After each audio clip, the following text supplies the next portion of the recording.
I'm over here, Dave. That's a brilliant Hello start and on welcome that to one. the We Are Birmingham podcast. I'm Lee Buchanan. And I'm Marvin Dukes. And as ever, we're joined by. I'm not. Did you forget to do that one? Forget to update that one? The did one you? camera I forgot to update. Sorry. If you will have a new chair, a new desk, and reposition everything, we're going to have these issues. It's positioned exactly the same. Is it reposition? Is it a new chair because you moved house? No, it's a new chair because the other new chair was lopsided and wonky, so it's gone back. Anyway. Hello and welcome to the We Are Birmingham podcast. I'm Chris Golding. I'm Matthew Elliott. And as ever, we're joined by the vegan. Good evening, Dave. How are we doing? Evening. I've never been a vegan. So, how have we been? I obviously saw you two at the weekend, and we went out for some buns. We did after the game. Well, not you, Dave. Well, you wanted the rice bowl in the end. For people that have no context here, you went to Tiger Bites Pig. You tried bar buns. Yeah, I had just a rice bowl. That was good. It was a good day. I was very, very tired all day, and I think everyone was well aware. I think I made everyone aware of how tired I was all day. Yeah. I saw your dad twice and didn't realise it was your dad. Yeah, well, he'll be listening to this, so you can apologise to him now. I apologise. I'm sorry.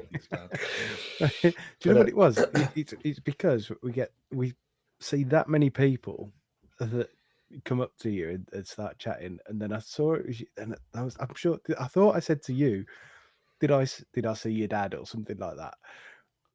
And then I completely forgot that we. I did tell you that you did. Yeah. So thankfully, I still recognise my dad, and I sat next to him for the whole game. So we had a good time. It's always good catching up with dad and going to football, just sort of like the old days almost. So obviously that last minute winner or whatever it was, 95th minute winner made it even better. But yeah, I had a really good day. But I was mega tired for the whole thing. Until like 1:30 in the morning, standing in Digbeth in the rain, thinking, did you guys stay out till? Where's the bus? Yeah, we were waiting for a bus to get back to our hotel because we got a hotel towards the airport. But the bus never turned up, so we ended up having to get an Uber. But yeah, slept pretty well, but I was still mega tired. And then I got onto the plane the next day, and just as I thought we were about to take off, they found out they had a puncture or flat tire or something wrong with the wheels. They had to change the whole wheel on the plane, which meant we were delayed by another hour and a half. So I didn't get in until, I don't know, I would normally have got in about 4 o'clock. I got in about 6:30. So that was fun. Well, we admire your dedication. At least they sorted the tire before. Yeah, of course. Yeah, I mean, you got that's. Obviously, safety first. It was just quite frustrating. How much of you though was thinking, fuck this, let's just take off, what's worse that can happen? Yes, just land on his back 2 wheels, it'll be absolutely fine.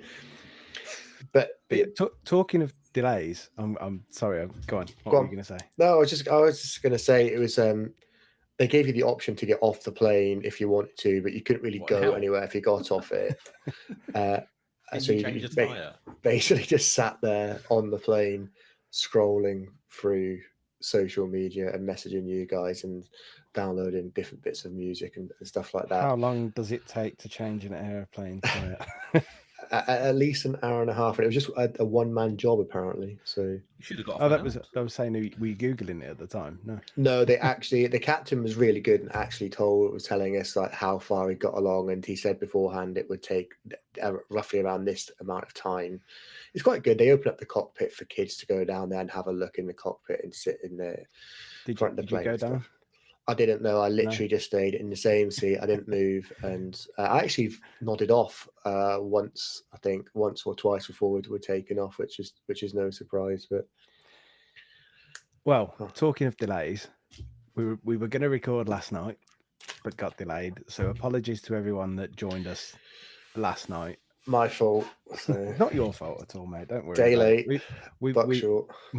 We do have lives. That things go wrong, it happens. So just putting that apology out there for everyone that did join us on the live yesterday and was waiting around. I have had a poorly daughter since my youngest is poorly. She's been poorly since before I came over to the Swansea game. She's still suffering now. She's not gone to sleep now. My other half has just taken her out in the car to try and settle her down for a bit. Last night I was on my own. If my other half was here, then we could have recorded, but she wasn't. She was out. So yeah, I had a bit of a rough few nights with the kid, unfortunately. But there were a few people that were already, they were waiting in chat. They were like, and they were understanding, to be fair. We kept them informed that we might not start. So thank you to everyone who was joining us last night. Thank you, and apologies. And I'm not going to bring it on the screen, but not Lee Harris. He's chasing us on because he's got to wash his cat. Well, that's because he knows that I hate cats, so he's done that. He's done that on purpose. What you got against cats? They're fuckers, aren't they? Little bastards. They're not. They're no. I'll never be convinced. I can't stand them. Anything else you hate? Yeah. Plenty. That's it. Just cats and Aston Villa by the sound of it. So. Who someone's just said that they've just scored. Also, go on. Before we get into anything, is this more pets that you dislike? Okay, no. There is going to be something about delays and cancelled, because I want to talk about that Ipswich and Blackburn game, even though it's not Blues. Topical sort of for us because they're in the same division, and the ramifications that is going to have. So I do want to come on. Did we vote on that? Did Blues vote on that? I don't know how. I haven't read the statements because I'm sure like the members of the league would vote on. Everyone would vote. Yeah, so I'm interested to see who abstained and who didn't, etc. Has a decision been made on it? Because I've seen they're replaying the game in full. What, in full? Yeah. So even though there's only like 10 minutes left. That's fucking ridiculous. It's absolutely ridiculous. I've just seen Lee's message saying he's getting me a kitten for Christmas. I mean, for someone that hates cats, that's not a good idea, is it? If you see Chris at St Andrews, please bring him a cat. That's not a good idea. You hide it in your beard. So let's talk about it. Might actually be a cat, to be honest. Let's talk about it now. So the EFL have announced that the game will be played in full. Was there something like 9 minutes left or something? Was it? I think it was about 80 minutes or something, wasn't it? But I mean, from the video footage they were showing, the ball was going absolutely nowhere. It was unplayable at the time, and I've seen comments online of people saying sort your pitch out, and Blackburn fans saying it's not actually the pitch's fault, it's that the water runs off to the river and the overflow can only handle so much. So whilst it appears like they could have done more, like the amount of rain just couldn't handle it, so the drainage can handle so much.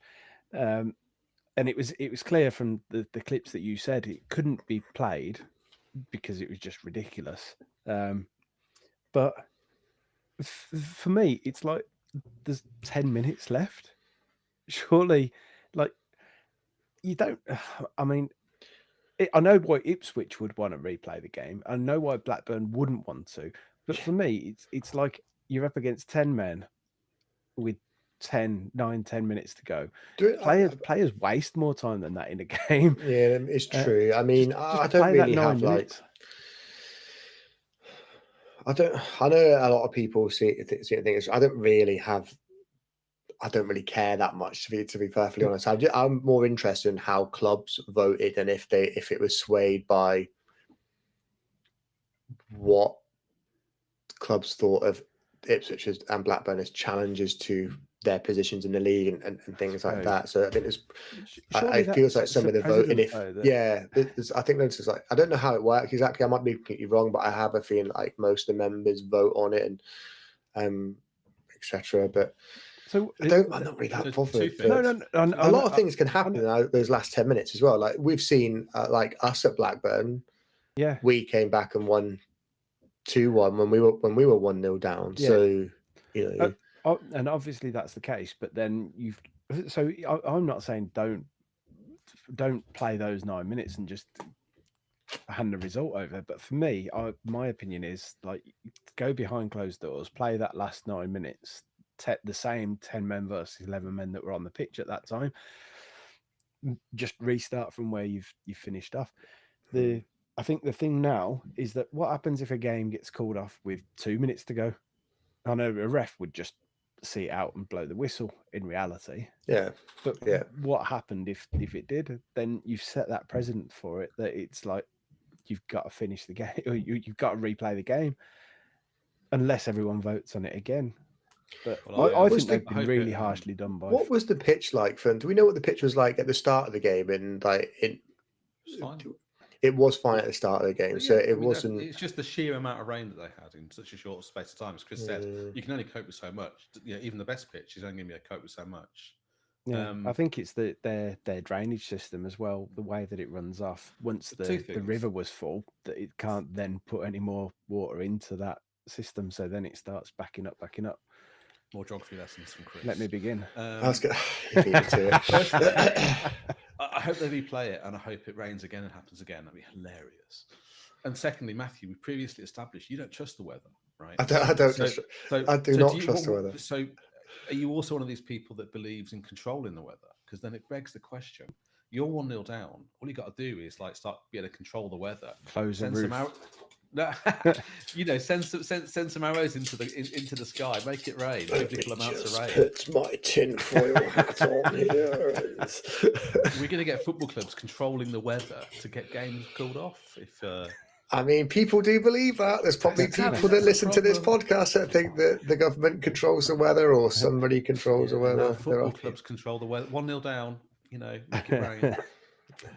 Well, there are people that believe. So that's that little. I'm happy to move on from that because I don't care who wins that and if they have to replay it or whatever. I get where you're coming from, but ultimately I've got bigger fish to fry. A bit of a side note on this. I've never really accepted them stopping cricket when it rains. If you're good at cricket, I want to see how good you are when it's absolutely hammering. Do you know what? I'm absolutely I 100% agree with that. I'm absolutely agree with that. Okay, you reckon you're good at cricket. Let's see how good you are in torrential rain. A 90-mile-an-hour ball coming at you, skidding off the surface, or not even skidding off the surface because it's too good enough to play. It's like literally every other sport they will play in the rain. Pretty much, wouldn't they? Wouldn't bounce though, would it? You wouldn't be able to bowl because the ball would just go. It's fine. How good are they at throwing a non-bouncy ball? It's a measure of any sport about whether you can do it in the rain. Right. Okay. I'll tell you what. Over the winter, we'll find a cricket square and we'll go and give it a go. We'll see it. We'll see if we can have we can start up our own 5 overs. We could set up our own rainy cricket league. Let's do it. It could happen. Now, before we do move on, and it's not the social channel that did the event that wasn't. Because I'm not going to give them the satisfaction other than just having that little giggle at the start. Thing at the start, yeah. But Ay, send him to Cornella. You ready for this? If it's not against Swansea, I think we've got a midweek game, haven't we, next week as well? Have we? So how did the game go on Tuesday night, Chewie? We didn't lose. We didn't lose. We didn't lose. Hold on a second. Is that the only bit you're going to play from that? No, I'm not just sending you. I'm sending me as well. So we might see more changes against Sheffield. It is Sheffield Wednesday. Yeah. So I was sat there with the comfort of looking at my phone to check the calendar of fixtures, and I confirmed that there was a game on Tuesday night. So isn't Dave supposed to be here to sweep up some of the mess sometimes as well? So can he come with us? Yeah, all 3 of us go to Cornella. Ay, send him to Cornella. We're definitely playing Sheffield Wednesday this Tuesday coming. What is happening on Tuesday? Yeah, on Tuesday night we are playing Sheffield Wednesday. Are we? Yeah. At home. Yes. At home. Definite. Yeah. Yes. Yeah. Then away to Wrexham. Right then, shall we get into it? Swansea, let's do it. Yeah. So what have you got notes? I haven't got notes. I've been too busy, but I'm gonna pretend I remember what I'm talking about. I've got some notes. Last week we had a bonus prediction score. Oh, there we go. I said 2 shots. You said 3 shots. Yeah. Dave said 1 shot. These were all on target. I was the closest. Yeah. And then, yeah. 7 shots on target. I mean, there was a hell of a lot of shots off target as well. There was. We have about 20 odd shots in the end or something. Was it ridiculous? Yeah, I think was it 23, 24. And most of them were Alex Cochrane with his right foot from the outside the area. I think from memory, I feel like he had about 12 of them. It was. I think I nearly caught one of them, and I was up in the GMU. It was a bit. There were a few that were absolutely wayward. Yeah. Dave, sorry, I've just been distracted. Is there an issue with the stream, or is that just for us? Is yours freezing, Chewy? I've just noticed. I've just noticed it's got a little bit blurry, but no issue with it. No. It's probably best to ask, see if there's anyone watching in chat, if they can just confirm for us. Yeah, if someone's watching in chat, if they could let us know. But okay, it might just be the stream, the feed that we've got. Apologies, I'll move on. So yeah, the 2 Cochrane ones, I've got a note to pick up on, because the lad that I was chatting to, that I was sat with, everyone crying for Cochrane to shoot on his right foot, on his weaker foot. I mean, we've seen him hit a few. Feed's fine. We've just had a chat message. Yeah, so fine. Cool. Thank you. We've cheers for that, Steve and Gary. So everyone shouting for Cochrane to shoot on his weak foot, as they do with Iwata and everyone else. And those 2 shots, I mean, what, 10 yards? I didn't mind him having the first one. It was the second one that I was just like, you've had your sight. But it's the weak foot that's the issue for me. It's like when you can see that there's like crying out for it. And so in my head, I think the reason that we've seen fewer shots recently or this season, because we're trying to work the ball into good situations to get the higher XG, to create good goal scoring opportunities. That's obviously come with its problems in that we haven't been that effective in and around the box. So it was a bit of a relief to see us actually getting some shots away, or lots of shots away for me. But part of me still thinks, like, if it's someone on their weak foot and it's some way out, like I'm okay for them to recycle that chance and to try and use it. Like, I don't mind a player on his strong foot having a strike at a decent chance. There was more. Did you think there was more? We were having more pot shots, weren't we, on Saturday than we have done for a while? Yeah. And do you feel like that was them not being under instruction to shoot on site, but maybe like if you think there's an opportunity, have a go, because being more adventurous? Would you say? Because some of the football in the final third was more adventurous as well. I mean, I think we're probably working too far ahead here, but I think we moved the ball quicker. I think we were a bit more creative in that final third, and the patterns of play looked far better. And we'll go back to why we think that is as well, because I think it starts at the back, and obviously Davis made the big decision of bringing in the most hated man in Birmingham. I tell you what, though, he was my man of match on Saturday. He had there was one hairy moment he had, I think, but the one early on where he was trying to shield the ball out of play. Very, very early on, yeah. It's going to be occasions when he probably does get done for pace, but I think Clara looked so much better. I think Cochrane looked so much better for him being there, and just the actual balance play, the transitional play out of the back four was so much smoother, so much cleaner.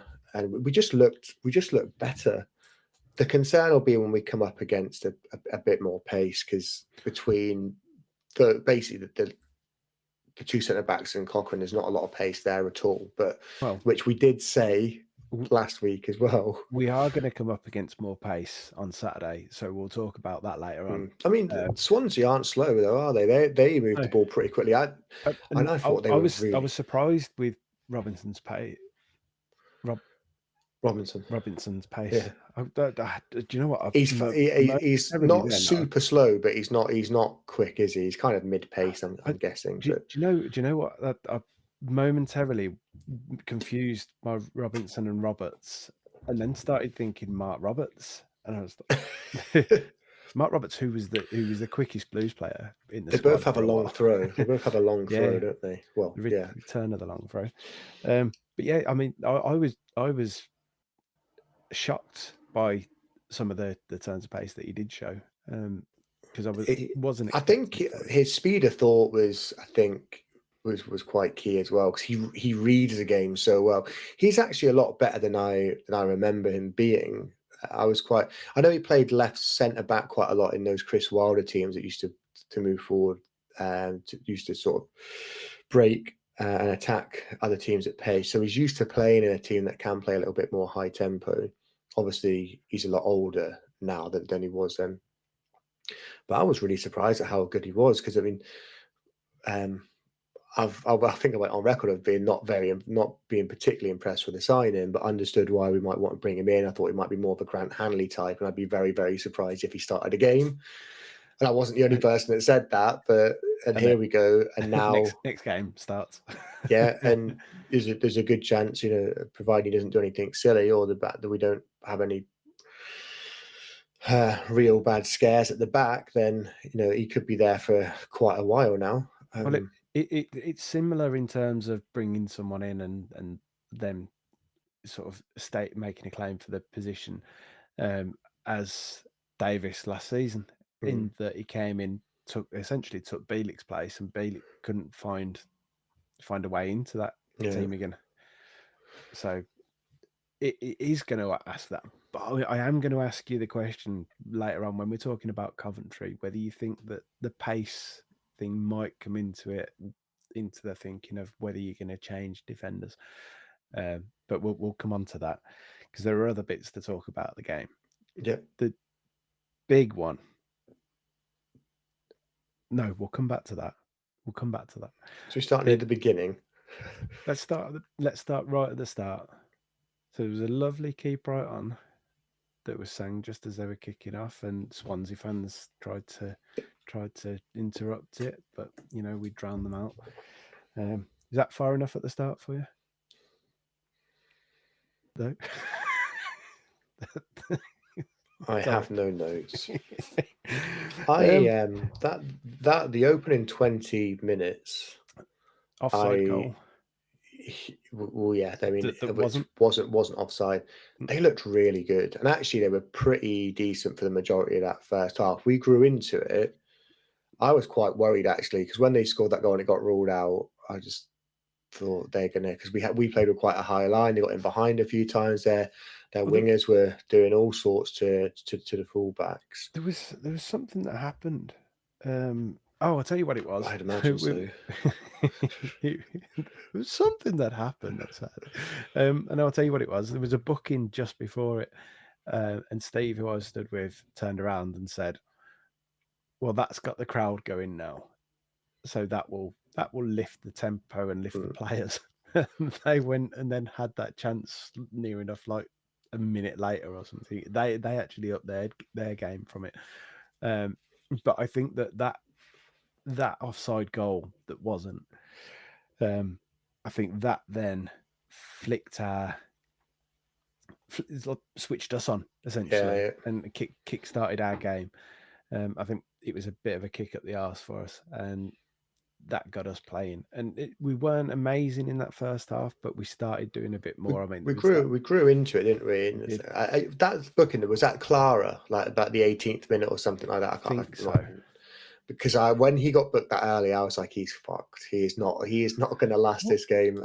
Did we have something like? I think we had 4 bookings in that first half. Is it 5 to get a warning or to get a fine? I'm not 100% sure. I think it's 5, to be honest, but 5 for getting a fine. I think the majority of them were. The only problem was the referee just stopped. They seemed to stop the game so much. But I know we disagree on this. But I didn't have a problem with any of our bookings at all. I thought they were all bookings. I didn't have an issue with it. But my problem was the amount of times you stopped the game. I still think that was a foul. You think it was? For me, that was that's game's gone. If that's even a foul for me. Well, the game went years ago for that sort of stuff, didn't it? We've seen it before. You said you thought it was studs up. Yeah, I think it was studs up. Not for me. So you can see why the referee would give it, but I couldn't. You could. I don't think he got any of the bookings wrong, but I just feel like the game was very, very, very stop start. So going into the second half. I still want to talk about the first half. I'll go on then. Because there was that duck chance in the first half that was a lovely bit of play. Yeah.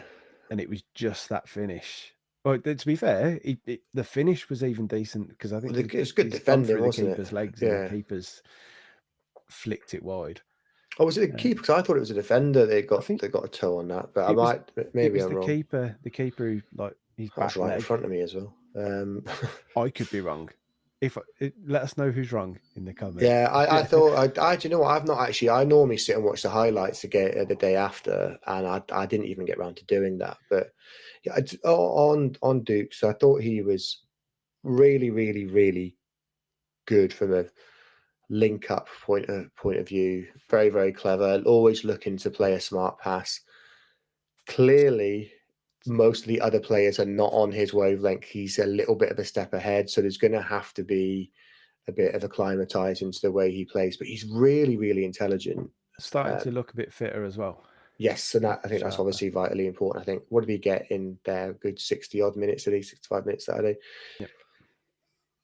Watching him play and the way that he sort of can link up play, he likes to play a reverse pass and flick-ons and stuff. I think him and Kyogo could make such a good partnership. Obviously, then it's like, well, where does Jay fit in? Well, maybe sometimes Jay doesn't fit in. This is what you've got a squad for. So, because I know that'll be the first thing that people ask. But between the pair of them, I think they've worked really. I think that could be quite a good partnership. Yeah, he linked play with Damari Gray really well, and with Peck and Iwata a few times. Iwata I thought was quite disappointing, to be honest. I was really, really impressed by him, which I think we knew what quality he had anyway. But he's something that we haven't had for a while. There's a bit of, I don't know. I don't know who I can compare him to. I don't want to say who I've got in my head because. Go on. No, it's kind of like you can't say that and not say it. But there's an element of Christophe Degarry about him, isn't there? Just the way that he links play, holds the ball up. He's quite clever, he's quite intelligent, probably a step ahead of the rest of his teammates. Not saying he is. He's probably somewhere between John Terrell and Christophe Degarry, really. But he has that sort of bit of flair about him. I know what you're saying. Like, not to that extreme. I'm not saying, he's obviously, they were talking about a World Cup winner there, but do you know what though? So quite often, Degarry has been seen as as a legend, and he had that the first few months when he joined, where he was absolutely immense. Sort of faded out a little bit. Yeah, there was a lot of games when he wasn't in the game. He wasn't in the game at all, was he? Which I think that's always going to be the risk with someone like that. But I don't think Davis allows that to happen would allow this to happen in his team, because you're going to want that player to work hard. Ducci's going to have to work hard and close down, etc. So, were you surprised by the selection? No. Roberts? Yes, but then we found out that he was poorly, or he'd picked up an injury earlier in the week, so they didn't know. He had a bug, something. Davis said that he would have started, but didn't have a proper week's training. So, yeah, because obviously when I saw Kumas, I was like, why? To be fair to Kumas, he did create them a few problems going forward. He beat their defender a few times. It's just when he gets into a good position to do something with the ball. There was a few times where he's just so wasteful. And I think it's one point he was almost through on goal, and he just folded like a piece of paper. I don't know if you remember that. I think if it's the one that I'm thinking of, the ball seemed to get like stuck under his feet, and he was sort of trying to drag the ball along with him, and then he went down quite softly. He just got muscled. Yeah, he just got muscled out of it. Then obviously in the second half, he had I don't know if that was if he was trying to head at goal or if he was trying to set up someone else, but it was skew whiff as well. I think it was shortly after that. I think he got taken off, didn't he? But he is going to be very, very useful in the final 15, 20 minutes of games when you want to run against tired legs. For me, he's not a starter. He's going to be more of a finisher. I completely understand that obviously they had to play somebody out there because Roberts missed training, he had been poorly or whatever. And then obviously we had no Anderson at that point either. So you can sort of understand. Not a big fan of Dimmy on the right either. You know, I prefer Dimmy on the left, which obviously if Roberts is going to be fit, then. Although, even though wasn't, I mean, he had his one opportunity that was a bit soft, hit the keeper, Dimmy. Yeah, he done the hard part. Done the hard part. I was just like, because that was lovely, but. Can I bring in a quick question that we've had from Blue Steve? I'll just bring it on screen quickly for you guys. Who's a better option to start, Boss or Laird? In my opinion, Boss is the better defender and can cover more effectively for Clara to cover his lack of pace. Now he has moved to right-sided centre back. Who would you start with out of that?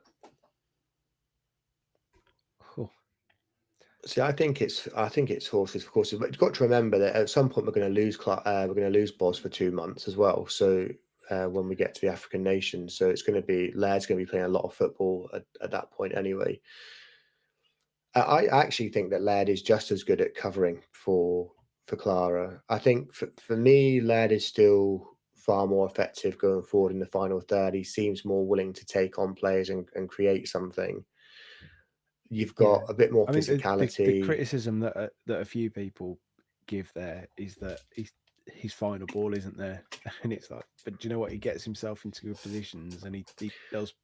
You say that, but you just look at his stats. Yeah, but people say that, but you look at his stats, how they stack up as a right back, and actually for assists and goals, just goal contributions in general, they're pretty strong for a fullback.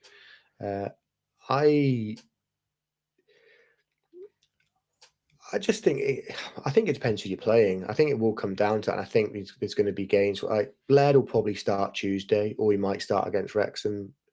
There's no way that Boss is probably going to play all 3 games. So I think it's going to be very much a scenario, and obviously Boss is away on African Cup of Nations as well. Are we just calling him Boss now?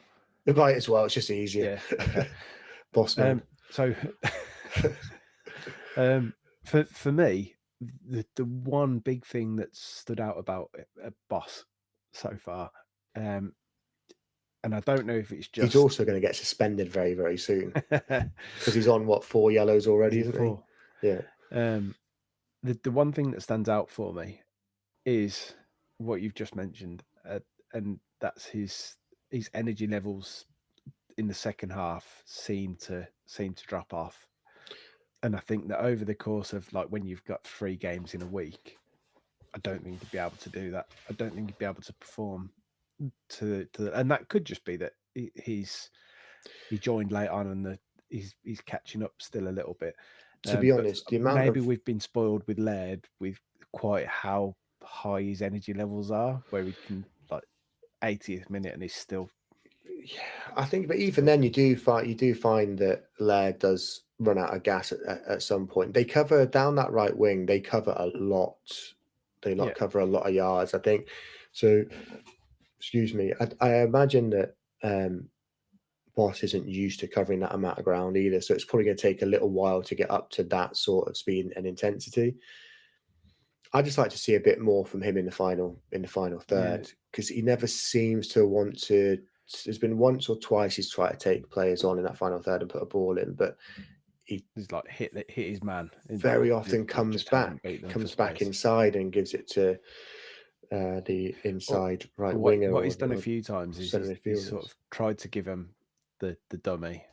They haven't gone for it. He's put the cross in. He's hit the man, and it's gone out for like you get a corner out of it. But I think Laird's a bit more unpredictable in that final third. He's willing to just drive at defenders, isn't he? Sometimes, and you kind of you wonder why Boss doesn't do that as much, because he literally used to be a winger, and he doesn't seem to want to do it, which is strange, because actually as a fullback you've got a little bit more space in front of you, so you really should have.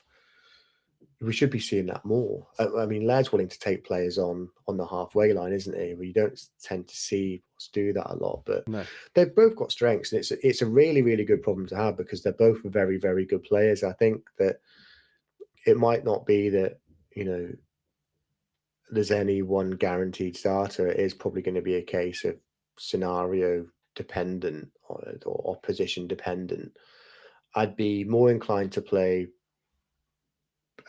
Boss away from home for that defensive stability, and then maybe play Laird at home, and bring Laird on second half in if we're behind, or if we're still drawing in away from home.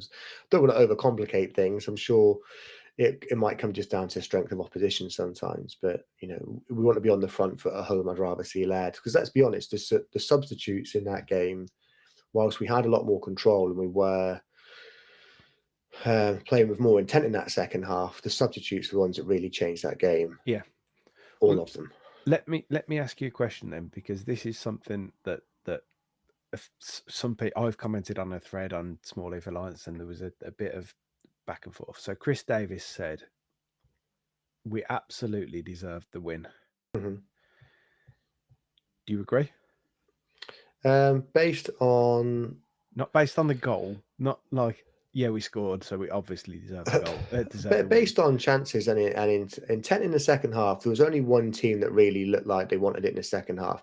A bit of that could be down to the fact that Swansea had played 90 odd minutes against a Premier League team midweek. Although they changed. They made a few, but they still had there's quite a handful of those. I mean, I think I read a stat. I think it was retweeted by a Blues fan. It was a Swansea stat about that he didn't have like a pass for like 20 minutes or something in that second half. Yep. That just goes to show how dominant we were in that second half, because I think Swansea had more possession than us in the first half. Probably had more shots. We did grow into it after the first 20 minutes. So if you take into the fact that there wasn't much in it in the first half, in the second half of the first half, in the second half we were pretty much dominant, I would say. Probably one of our better games, actually. I think we absolutely did deserve it. And based on the chances we created as well, another day or someday Kyogo will bury something, and Damari Gray would have scored, that. So do you know what? This is my only sticking point on that comment. And I know we scored, and I know we scored and we got the win. So yes, we deserve the win in that regard, in that respect. But the rest of the chances that we had, I don't think we looked so threatening or threatening enough. Like the keeper probably didn't have an awful lot of an awful lot of testing. He made three good saves, didn't he? Really, and in theory, Swansea had the goal that should have stood, and the one that they blazed high and wide. They should have done much better. They didn't really have any other real what class as quality chances in that game. No, but then I think we created better chances. They had something like 1.5 XG. We had 2.5 XG. So that feels about right. Yeah. And we won 1-0. And we won, yeah. So we had. But do you know what? For me, that's like, yes, we had those chances. I just want to be testing the keeper more. But maybe it's because of the lack of chances that we've been having. Let's not be greedy. For 3 games, we didn't have a fucking shot on target, right? So we've had 7. Maybe we're being too greedy here. We had 7 shots on target, 3 really good opportunities, 4 really good opportunities, 1 that we scored. Let's talk about that because actually, no. Before we do move on to it, Dave, could we have please some 15-second opinions? Because I know this is mentioned a few times. Do that. We'll come back to it.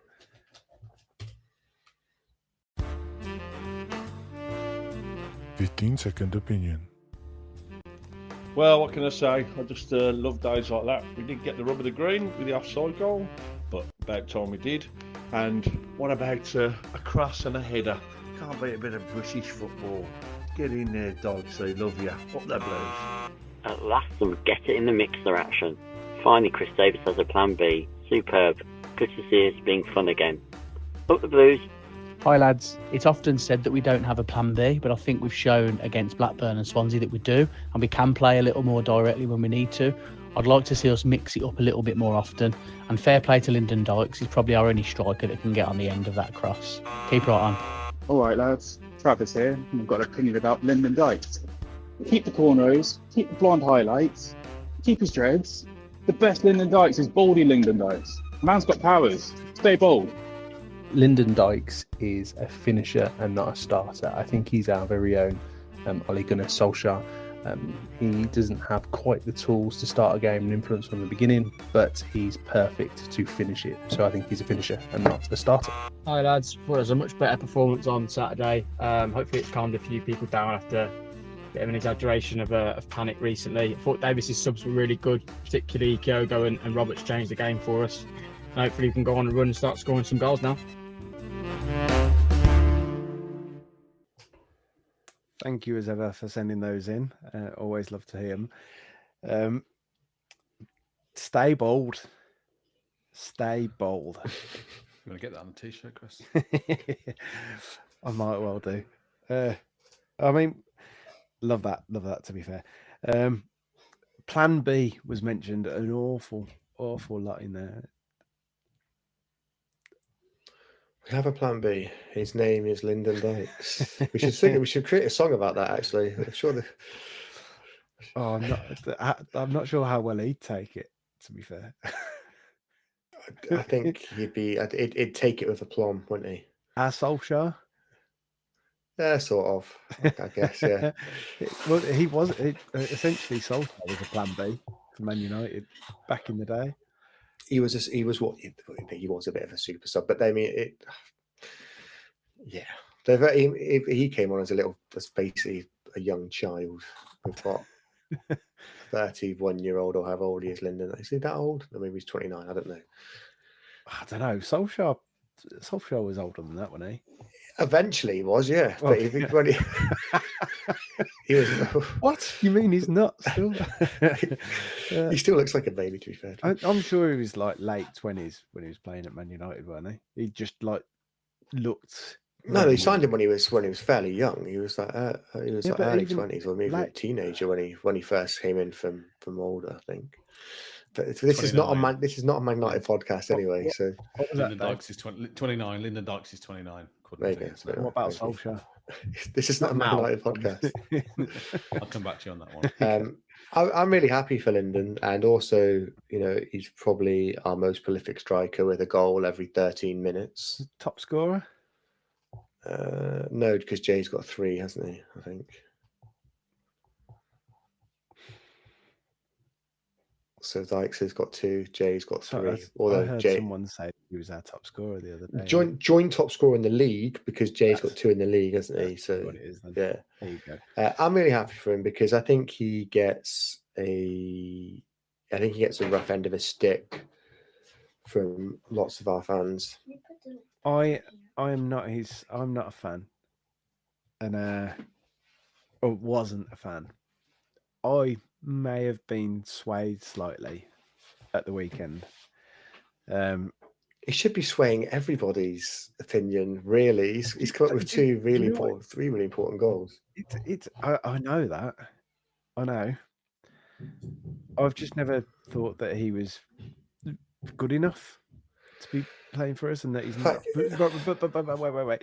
So now I'm of the opinion where if we changed how we played to him, so what's tended to happen when we've played him is that we've gone a bit more direct and we've just tried to hit him, play off him a little bit, use him as a bit of the quality of the ball helps. Like Saturday, that Patrick Roberts cross, we haven't seen someone cross a ball that well for quite a while. But do you know what happened when Dykes came on?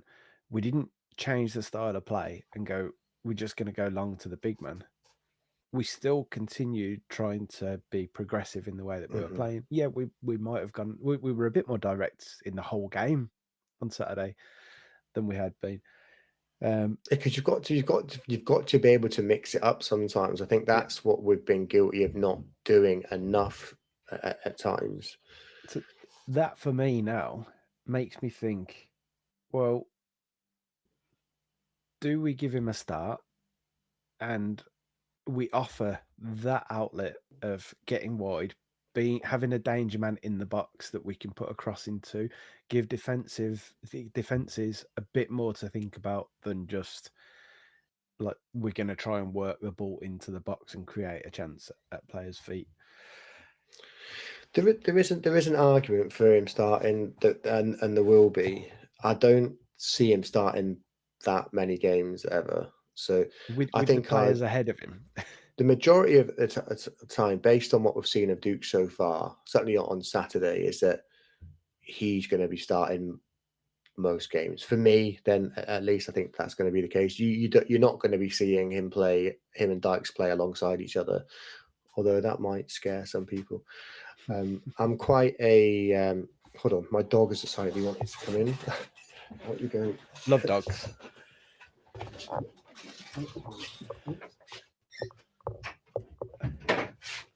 That's a child and a dog in the space of like 1 minute. Hang on. And it's live.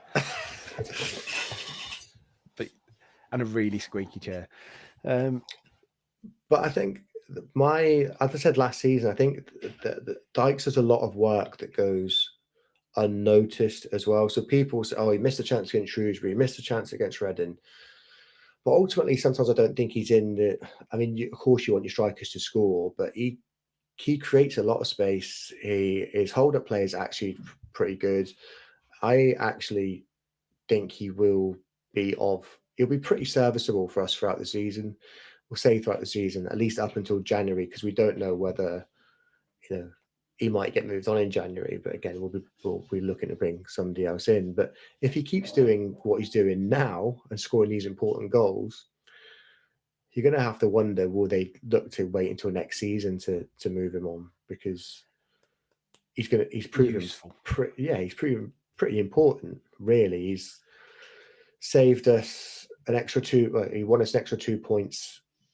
He's basically won us 4 points, hasn't he, in theory? So you've got the 2 points against Blackburn and the 2 points against Swansea. So where would we be? Bottom 3 without him or something like that, maybe? I don't know. I don't know what the bottom of the table looks like. I haven't looked there recently, which is quite a nice feeling. The other thing that I do want to mention from there was the comment that said, get it in the mixer. Lutz. Yeah. Good old Lutz. Yeah. Nice to see him on Saturday as well. Yeah, it was. It came and had a bun. Do you think that so for me, it's not just getting it in the mixer. Like that not Sam Allardyce getting it in the mixer. It's not just lumping it in with like 6 bodies in there and can you get someone on the end of it? It's the quality of the ball. That was a really precise ball. Yeah. From but Roberts. You saw Roberts was already looking up before he received the ball. He received the ball, then he looked up again, he put it straight in. He knew exactly where he wanted to put it. Yep. Lyndon Dykes was unmarked, which is that's fair enough. And it was a really, really good header. Like it was just such a nice goal to score. Actually, it was. and the celebrations were something else. Even up there in the GMU, we went a bit wild up there. So it was good. I was really impressed Saturday. Not really impressed. It was much improved performance than we'd seen the last few games. And the big thing for me was, just to go back to it, the centre back pairing had made a massive difference, and we looked far more dangerous in the final third. Well, I asked the question about Dykes. Has he done enough to deserve a start? And we put that as a poll in the chat, and 87% of people said no. So he's gonna have to remain as. I don't see how a super sub. Yeah, I mean, I agree, because I don't feel like the way we play now, I'm not sure would get the best of him, and certainly in the Championship, for long periods of the game. But if towards the end of the game, then absolutely. But you say, for me, I'm a little bit torn now, and I just think if you had that outlet throughout the game, and we played the way that we play, so we're progressive, move the ball forward, and then you've got that outlet that you can go, actually, we're going to put a beautiful cross in there. You've got to defend it. And I don't know whether that might just offer some openings elsewhere, because if you just try and work the ball into the box, it's very predictable. You can set up for it to a degree. Just teach, if someone can. Is it too late to teach? Actually, saying that, I was going to say, because Dukes isn't known for heading the ball, but there was a couple of defensive headers he did on Saturday. I thought, oh, that's actually, so you can do it. Then again, we've seen Willemsen do really good defensive headers and not been able to do it at the other end of the pitch, which is which is bizarre. But I don't know. For me, no. I think he'll have his uses throughout the season, and I'm sure he'll pop up a few more goals. But I'm really, really happy for him, because he has taken a bit of shit from Blues fans, and he scored 2 really, really important goals this season. Can I just jump in with another question from chat quickly? Stay bold. Go on. We should get you something. Stay bold is going to be the name of the this episode, isn't it? Yeah, gotta be. If you're messaging Chris on any social media, please use that hashtag. I might actually put it on my social media profile. Just get it tattooed on your head. Yeah. So, cheers, Travis. Do we know if anyone owns stayball.com? Don't know. I'll have a look. Stayball.com. I'll see if that exists. Yeah, be careful with that one. Don't put on your work equipment. Okay, another one from Blue Steve. Let me just bring that onto chat. Do we think Doyle should be getting more time when we're playing weaker opposition, and after international breaks? I would rest Paik and bring in Doyle. What do you think on that? Bring up as well, because for me, I would have put Doyle in there on Saturday. So I think we've established he's not a 10. He needs to. We said this last week. He needs to play further back. I thought Peck was really good Saturday, but Doyle was really good when he came on for the few minutes that he was on there. Iwata was not great, and probably that's maybe three games now where he hasn't looked particularly fantastic. But he is that more enforcer of the more of enforcer type. Yeah. So there's got to be. Then again, we saw Paik go through somebody a couple of times on Saturday, which was nice to see. I was going to say this. So for me, I think out of the pair of them, I'd bring Doyle in for Peck. However, and it's for that reason that, I mean, we mentioned at the start of the season transfer window and stuff. Like, would you? We could do with a more enforcer type. We still need to get one. Still could. But out of all of the ones that we've got, Iwata probably fits that role more than anyone. Like the people, I mean, state of his feet must be shocking, because he takes some bashes on them.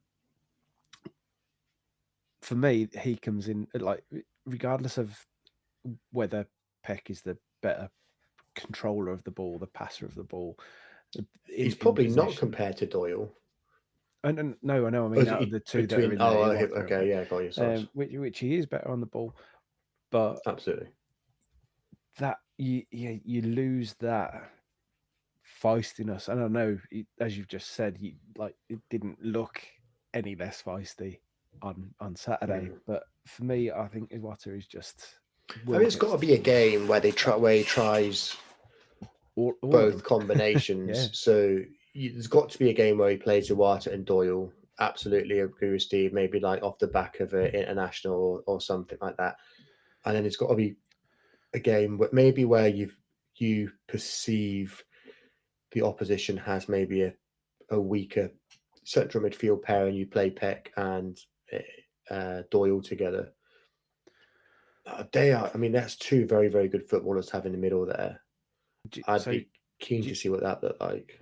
Doyle, a friend of mine who's a Blues fan, his friend is a Wolves fan, and at the start of the season, he said Doyle would be your player of the season when we signed him. And then the other week he said to him, "Why is he not playing for you?" Yeah, well, I mean, I've spoken to Man City fans they always thought he was going to be the next big thing. Obviously, Sheffield United fans were like huge proponents of him as well. He's a very, very good. He's a Premier League footballer. He shouldn't really be sitting on the bench of what is currently a mid-table Championship team. It's a very long season. There'll be injuries, there'll be suspensions, there'll be. Do you know what though? We said this last year. Yeah, but we have seen a bit more rotation already this season. We have, but a bit more. Last season we did say this about Peck and we did, and I said that before as well. 60 games, and they went off and had international duty and whatever. Came back, yep. But there's I think the quality of opposition, the intensity of this league, I think we're working out pretty quickly that changes will need to be made. Davis even said in today's press conference, he expects this. He said, what did he say? There'll be players that can't play all of those games, these next 3 games. So there will be changes. So he's going to be utilising that squad, absolutely. So I'm sure we will see Doyle start in one of the next 3 games. Maybe not Saturday, but Tuesday or Friday, definitely. The Tuesday coming, yeah. Tuesday coming, not last Tuesday. Yeah. But I mean, there's got to be a point where he does start getting a run of games. Because I think he needs to have a run of games. He's far too good to be sat on the bench. We're also paying him a lot of money. Yep. Yeah. I think there's a lot of money all around the squad, though, to be fair. Yeah, that's true. Anything else from you for Swansea? I'm sure I've probably forgotten something, but I made absolutely no notes. But I was really, really happy with the result, the performance, just the day, seeing you guys, seeing my dad. The whole day was just really, really good fun, if not a bit tiring. So yeah, got 2 more games coming up in the next month, which I'm looking forward to as well. And just what you need with a busy home life and whatever else. Yeah, well, I mean, one of them is I've got to come over to England anyway for some work. So I've got some meetings in England that I need to be at, and I'm just spending extra time here to go to football with you guys again, and go and visit my family as well. And then I've got the Portsmouth game as well, which is going to be a flying visit in one day out the next, much like Swansea. So yeah. So what have we got next? Then? Right. So before we move on to Coventry, I've got one of these. Wagner of the week. Now, this is my call. I don't know. I haven't told you. I don't even know if you've seen this. But it's a whole team or a whole club, and it's the Brighton mental health video that they've put out on socials. I don't know if you've not seen this. No. Very, very powerful in what it. I won't try and do it justice with words because it's just not possible. But they put out a mental health, basically speak to people if you're feeling shit speak to people. Don't bottle it up. And the video is very, very powerful. I don't think we've shared it from the web account, but I will do that after this. Yeah, I've not seen it, so I'll be good to see what that is. It was it's very powerful, and I just wanted to give him some recognition. And I thought Wagner of the Week is probably the best way to do it. It's just speak up if you're going through shit. Speak up. Big advocate of stuff like that. Obviously, the Norwich one we had last season was also a very good one as well. But yeah, no, Wolves have done stuff before where they've been at a game, did they, with the sign saying if you need to talk or if you need a hug or something. Also very. It can be hard to take it from someone who does suffer from anxiety and depression, and I've got friends that suffer from depression as well. So it is important to speak up for sure. So the more things like this that people are willing to put out, then obviously I think it's a great benefit. Oh, I think the one thing that video did really well was that the guy turned around and he said to his mate, "Are you okay?" And he said, "Yeah." And he said, "If you need to talk, you can talk to me." And he broke down. He said, "I don't know where to start." And that sort of hits home for me personally, because I've never felt in a massively dark place, but from time to time I'll feel like there's so much going on, but sort of out of control a little bit, and then it's like I don't even I can't speak to someone because I don't know where to start with it. I don't know what it is that's built up and whatever else. So it's just very hard to sort of open that door. So fair play to Brighton for that video. It was very powerful, and if you haven't seen it, watch it, check it out, share it with people. I think it's very important to share it so that people do feel that it's normal, and it's that open up to people. There's nothing to be ashamed about by feeling shit and wanting to talk. Absolutely. Coventry then.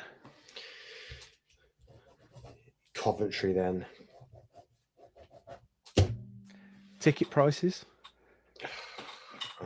It does seem pretty ludicrous, doesn't it? Something like 35 quid for kids tickets.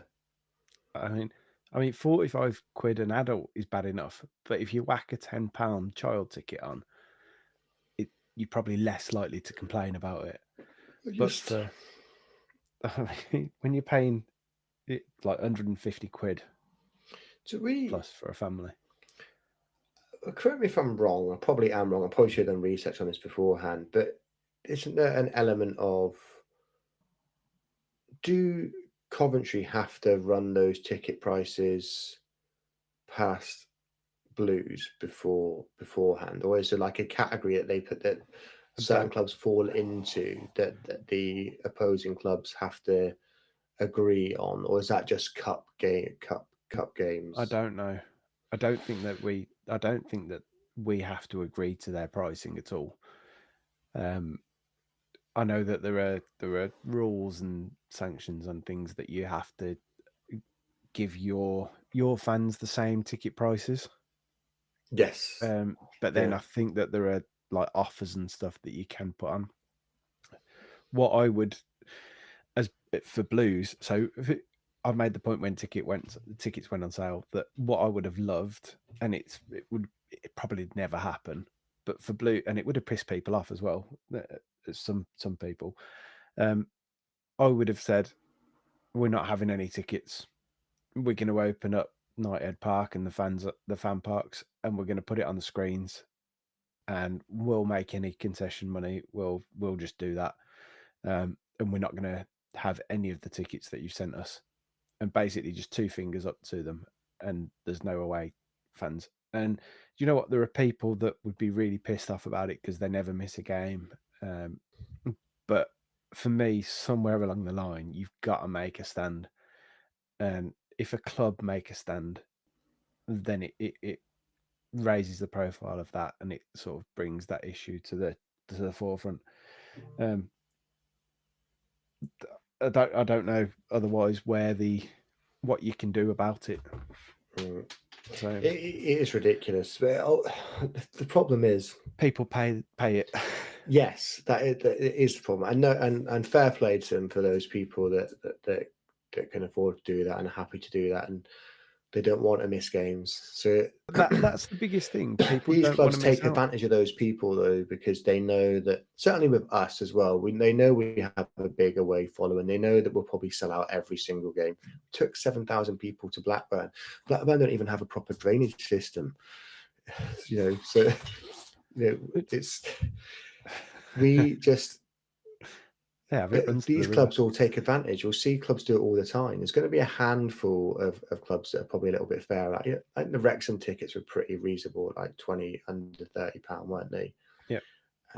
And for me now, so part of me thinks when they come to St Andrews later in the season, and none of this, like 90 quid. We did none of this. We did them a favour with the stadium and stuff. We earned out of that. To be fair, just give them 500 tickets and then let us have more of that stand. I'd be really tempted to charge them exactly the same as they've charged us, but then put an offer on for our fans where you've got a 3-game deal and it's like 70 quid or something for 3 games. I don't know.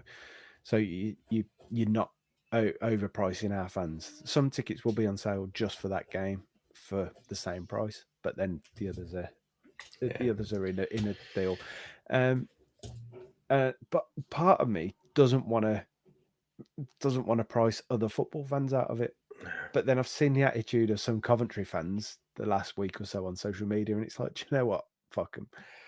Like, if Blues were charging like other clubs, I would be. I mean, I'm not going to be that vocal about it, but I mean, you wouldn't be like, well, you paid it, so shut the fuck up. I'd mention it on here, say that it was pretty out of order. But so taking that into account, obviously, there's been that thing going around about the protest. Take a packed lunch.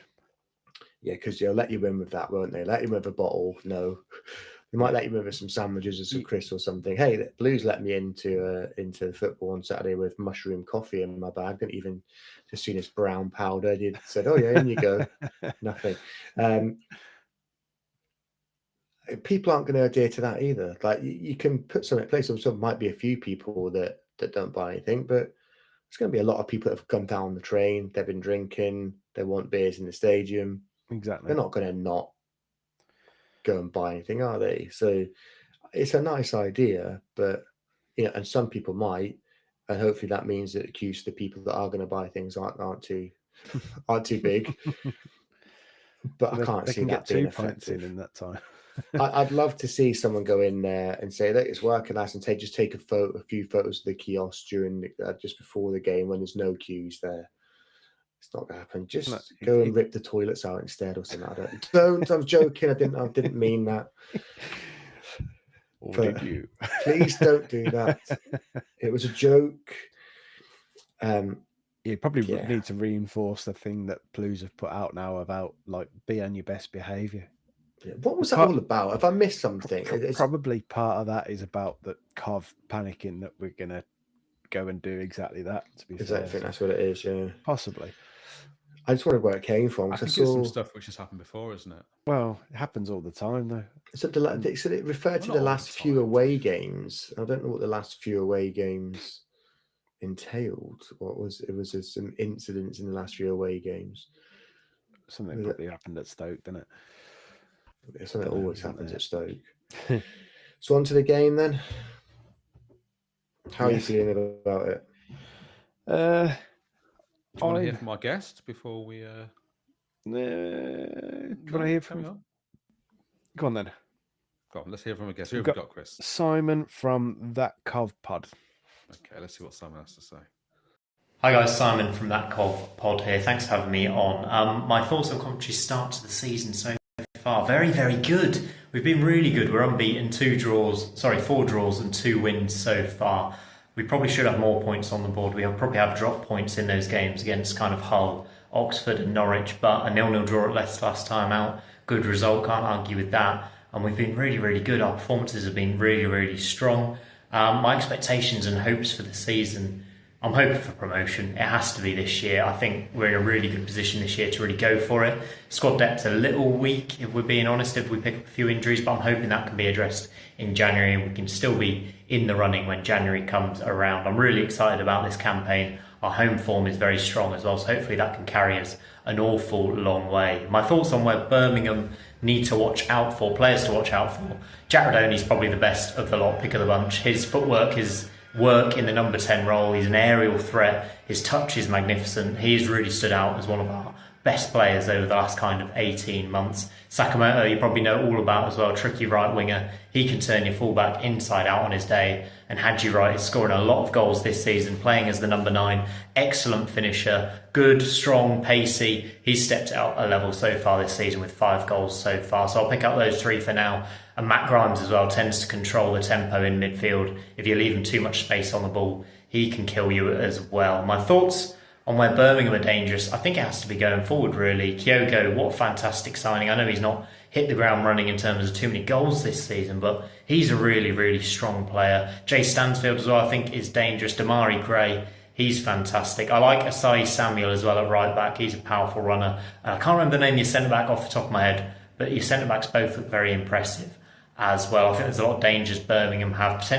You haven't potentially had the start you expected either in terms of actual number of points on the board so far. I saw that there was a stat that you didn't have a shot on target in one of your recent away games, which is obviously very disappointing. But Birmingham are a good team this season. I think you will be in the top 6 come the end of the campaign, which makes this game very, very exciting for both of us. My prediction for the fixture, I'm going for a 3-1 Cov win. I have to back us. I think our home form is very, very good. I think if our starting 11 is back to its best, if Ephron Mason-Clark is fit, having missed the last game, we are quite a difficult team to stop. We've scored an awful lot of goals this season.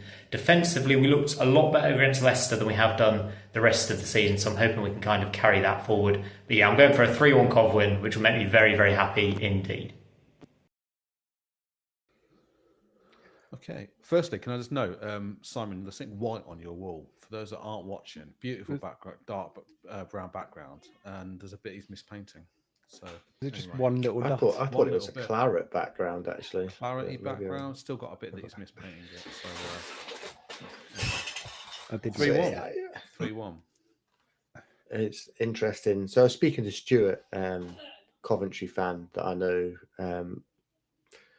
He says they've been very good this season and should have more points, but their downfall is the fact that they have nothing beyond their starting 11. Their bench is very, very weak, and it'll be. He thinks that'll be the thing that they look back on if they miss out on anything towards the end of the season, or at least until January. He's been quite disappointed with their options off the bench.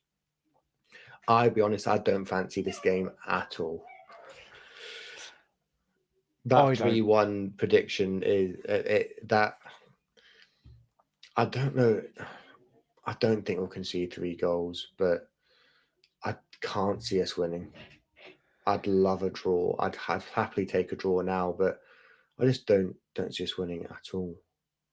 I think they're top scorers in the league, but at the same time, I think they scored 7 against QPR, didn't they? So if you take that out, I think they've only scored 8 goals, which is still 5 more than us. Do you know what? A 0-0 draw with Leicester. Now, if it's the same Leicester that we saw, like that doesn't overly concern me.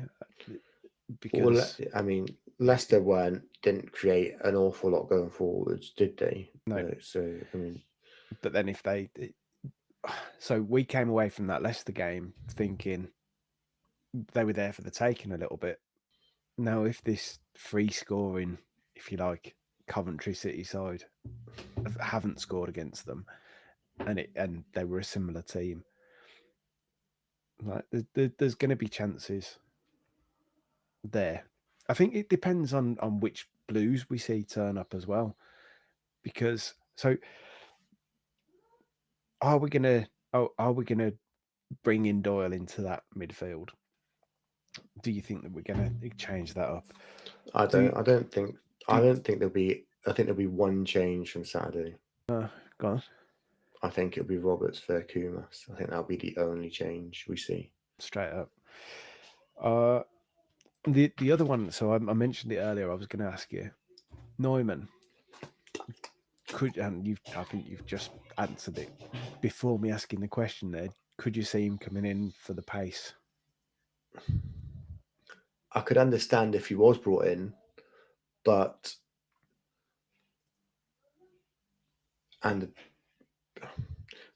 Robinson's been there, done that. He reads the game well. I think you're at risk of upsetting the defense again. We've looked uncomfortable against pace even when Neumann was in the team. Yep. We looked uncomfortable with the back defender when Neumann was in the team. We looked far more comfortable on Saturday against a team that certainly in the first half wanted to take the game to us. And I think we looked much more comfortable.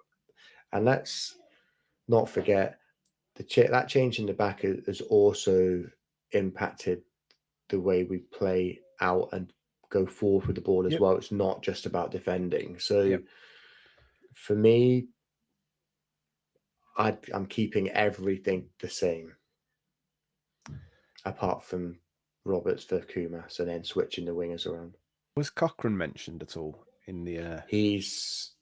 Davis said, as far as he's concerned, he's progress and he expects him to play. So obviously against Sakamoto, very tricky, very quick. Now we know Cochrane has trouble with that, which again could be a little bit exposed at the back with Robinson's pace as well. So it'll be interesting to see what they decide if they do decide to do anything about that. But I think ultimately, you get to if he is having a rough ride second in this in the first half, you maybe look at bringing Laird on and putting him at left back because he can defend inside, outside. He's quicker. He'll probably be able to keep up with Sakamoto. And also, if we can pin Saka, if we can pin them back a little bit and give them a little bit more something to think about, then hopefully he won't be attacking as much. Hopefully we've learned from that Stoke game, because the amount of times that Cochrane was just being taken for a ride by their winger. Was it? I can't remember the winger's name, but we've got to learn. We've got to learn from that. So yeah, I think ultimately you don't change too much from Saturday, and you look at the team. You look at Roberts, bring Roberts in, and Dykes. So I'd be inclined to maybe play Kyogo instead of Stansfield, and then maybe use Stansfield in the second half. But Stansfield was pretty gassed in that second half against Swansea. You could see how tired he was getting. Do you know what though? That's where that squad depth, like Cov not having it and us having it. That whoever you decided not to play. You've then got them to come on and strength in depth, isn't it? That's exactly what it is. We've got players that aren't even. There's Williamson, Anderson, and Fujimoto that two are injured, although Anderson should be back for the Sheffield Wednesday game. So Davis says last Tuesday. We've got last Tuesday. We've got 3 players there that aren't even on the bench at the moment. Yep, and they're all what you'd effectively say, or have the potential to be game changers in the final third. To a point, some more than others. Now we haven't got a Ben from Blues Breakdown clip. I think he's ghosting me at the moment. Hi Ben. I think he's been very busy, to be honest. But do you want a whoscored.com summary of Cov? Give us a quick overview. I'm fairly comfortable with what I've watched of them. They've always looked pretty good, certainly under Lampard. Not just for you, but for everyone. Okay, so obviously. Quite a long list. Strengths: attacking set pieces, creating long shot opportunities, creating scoring chances, creating chances through individual skill, coming back from losing positions, attacking down the wings, shooting from direct free kicks, and finishing scoring chances. So that's their strengths and characteristics. Their weaknesses are defending set pieces. Again. At least we tried a few different things on Saturday. And do you know what? The long throw is actually starting to look like it could be a threat. We actually look like we're starting to attack it with intent. Which, like that, the big issue for me with Roberts, Mark Roberts when he was here, was that we were just launching the ball in, but there was no just like plan. I think also you look at just the quality of players you've got in the team. Isn't it quite funny that they've got attacking set pieces very strong, but defending set pieces is weak, and then they've got. Are you looking at it as well? Coming back from losing positions is strong, but protecting the lead is weak. Sorry, yeah. Excuse me. And then their styles of play: control the game in the opposition's half, attacking down the left, attempt crosses often, possession football, take a lot of shots, consistent first 11, play the offside trap, and aggressive. So it could get feisty. I think it could be offside trap one if they try that defensively. Oh, I tell you, if Kyogo can time one right. Well, we saw Swansea play over high line. It's very similar, and there was certainly when Kyogo came on, he managed to get through there. Demarai Gray got through there. There was, I think, Dukes got in behind once in the first half as well. So yeah, the opportunities are going to be there. Certainly when you've got a team that likes to attack as much as they do, then there's going to be opportunities for us. So I'll be interested to see how much, if we relinquish much possession in this game, and if we end up being on the lower side of possession against these. It'll be interesting to see. I think it could be similar to Saturday, Wait and see. Hopefully the results are the same as Saturday as well. But yes, please. Right, Dave, have we got the prediction league table there? So last week I predicted 2-1 with Clara. Chewy, you predicted 1-1 with Stansfield, so 0-0 for you. Not even the result. Don't I get a bonus point for the most shots on target? No, you said 3. You didn't. Yeah, but I was the closest. No. What did I predict? And Dave, you predicted 1-0 with Stansfield, so you've got the scoreline correct. Let's bring that in now. What is there? For those that what is there an asterisk by my name? Oh yeah, reigning champion. Yeah, yes. I wish I'd seen that. Must watch the prediction league beforehand. Just for those that are listening rather than watching, let's bring that on again because you're still propped off from that, Chris. Matthew, you're top. I'm second, and you may be reigning champion, but you're still bottom. We believe in comebacks. We believe in comebacks. Long way to go. There is a very long way to go. So, what are we thinking? You just want a prediction? I'm a goal scorer, yeah. I'm going to go positive. 3-1 Blues. It's all gonna click.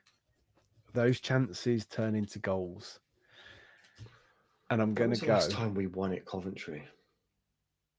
I'm going to go the Duck.